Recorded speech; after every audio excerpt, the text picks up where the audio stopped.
Hi there. Thanks for taking the time to check out Posicovidity Stories, featuring individuals and organizations bringing solutions to the broader community during COVID-19 and beyond. At Posicovidity, we've scoured the internet for coronavirus resources, so you don't have to.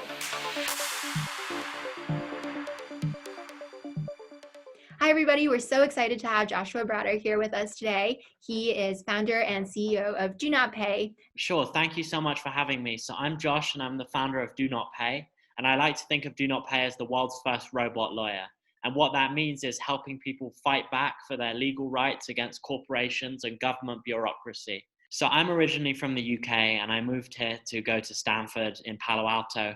And I'm not a good driver, and especially being in a different country, I got all of these parking tickets.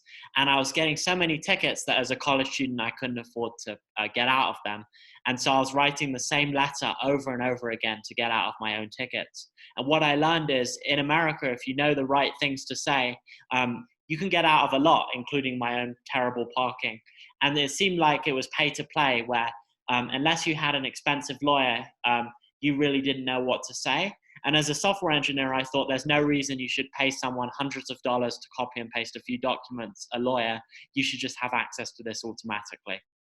And then how did Do Not Pay grow, and how did it grow across away from parking tickets to all these 100 plus different areas? So I never really intended DoNotPay to be a real organization. I just thought it was a fun side project, almost how your show started as well. And overnight, it turns out everyone hates parking tickets. And so it went from like 10 people using it to thousands, then tens of thousands, and then hundreds of thousands of people. And this made me realize that this idea is bigger than just parking fines. Why not expand this to other areas of consumer rights? And my website, there was a contact form on the website, and people didn't really know that there was just like this inexperienced teenager behind it. They thought it was actually a law firm.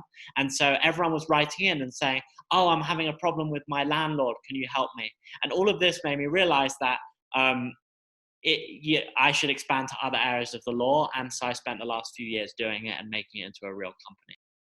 Could you talk to us a little more specifically about the products related to coronavirus? Sure. So at the moment, it's two main things. The first is helping you get extensions on all your bills, rent payments, credit card bills. There are all these new laws in place that mean that if you can't afford it, you can get an extension on your rent. Your landlord can't evict you. And then that's one aspect. And then the other aspect is automatically filing for unemployment in all 50 states. And then now with the COVID crisis and the economic hardships that have come about due to the crisis, what are some of the things that you've been doing? What is some of the feedback that you've been hearing? So I think a lot of companies are facing really tough times right now, and that's really sad. But at the same time, they're using their tough times to justify treating consumers very badly. So you see a lot of gyms out there still charging people a monthly membership, even though the gym is closed. And so DoNotPay has gone from something which is nice to have, which is to something that's a lot more necessary for a lot of people. In 2019, maybe there were 1 million Americans who wanted to cancel their gym membership. In 2020, everyone who has a gym membership wants to cancel, probably 30 million people. And so we've seen demand increase through the roof, not only through our new products, but also the ones that we had beforehand. Got it. And to get a sense of scale, what's the user base looking like, and what have you heard from your users? So we're processing about 10,000 cases a day these days. Our user base is about 50,000 subscribers. So a lot of people are submitting multiple cases. I came into DoNotPay with the misconception that parking tickets are necessary because they punish bad drivers like me. But what I learned is a lot of these government fines are actually a tax on the most vulnerable in society. The people who get parking tickets or all these fines the most are actually homeless people because they live in their car, or old people because they make a mistake with the confusing signs. And I think that you have all these government taxes that should be paid for with real like taxes on rich people, but are instead passed through these fees just to make money, to make up for the difference that the government needs. And with that in mind, it sounds like you've been helping protect consumers who otherwise wouldn't have access to this pay-to-play type system. How can a consumer who needs a service like DoNotPay get access to this service? What does the onboarding process look like? Yeah, so it's a a bot that chats to you about your issue. So for example, with unemployment, it will collect all of the details from you and then use those details to fill in about 30 pages of state paperwork. And then it mails it off to the government. And it's very interesting. I stress the word mails it off because that seems very strange for a tech company. But what we've done is basically gone back to the 1960s and automated that rather than building something on top of the government websites, which are just so badly designed and crash whenever they have more than 10 people using them.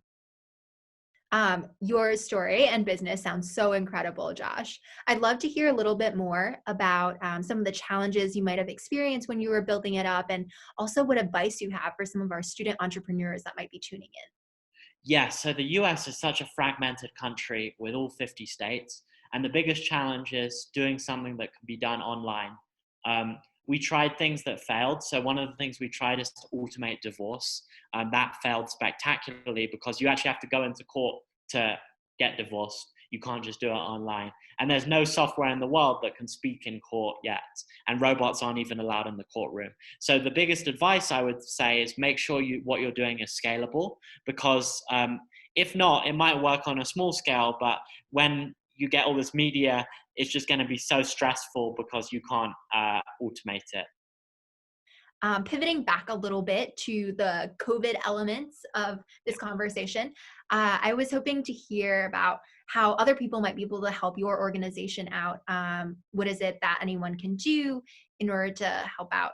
I think pushing for the government to make things more digital in general is really important for us, because we're limited by how we can submit these forms. In some states, like New York, as a final step, the user has to phone up the state themselves or be on a phone call with the state. And what we've done to automate that is we've had a bot phone up the government for you, wait on hold for 6 hours, and then when an agent comes on the line, it forwards the call to the user. But it's 2020. You shouldn't have to do anything over the phone anymore. There should be apps that do it and APIs that do it.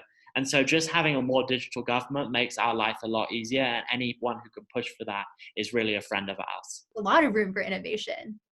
Yeah, exactly. I tried my social security number and all my address, and I did it exactly like my tax return said, and I put it into the government website, and exactly to the letter, everything was accurate. Press submit, and after like 2 minutes of processing, it said, I am sorry, we could not give you any more information at this time. So. Awesome. Well, thank you so much for taking the time to talk to us a little bit about DoNotPay and also about what you've been working on with the team during these COVID times. Thank you so much.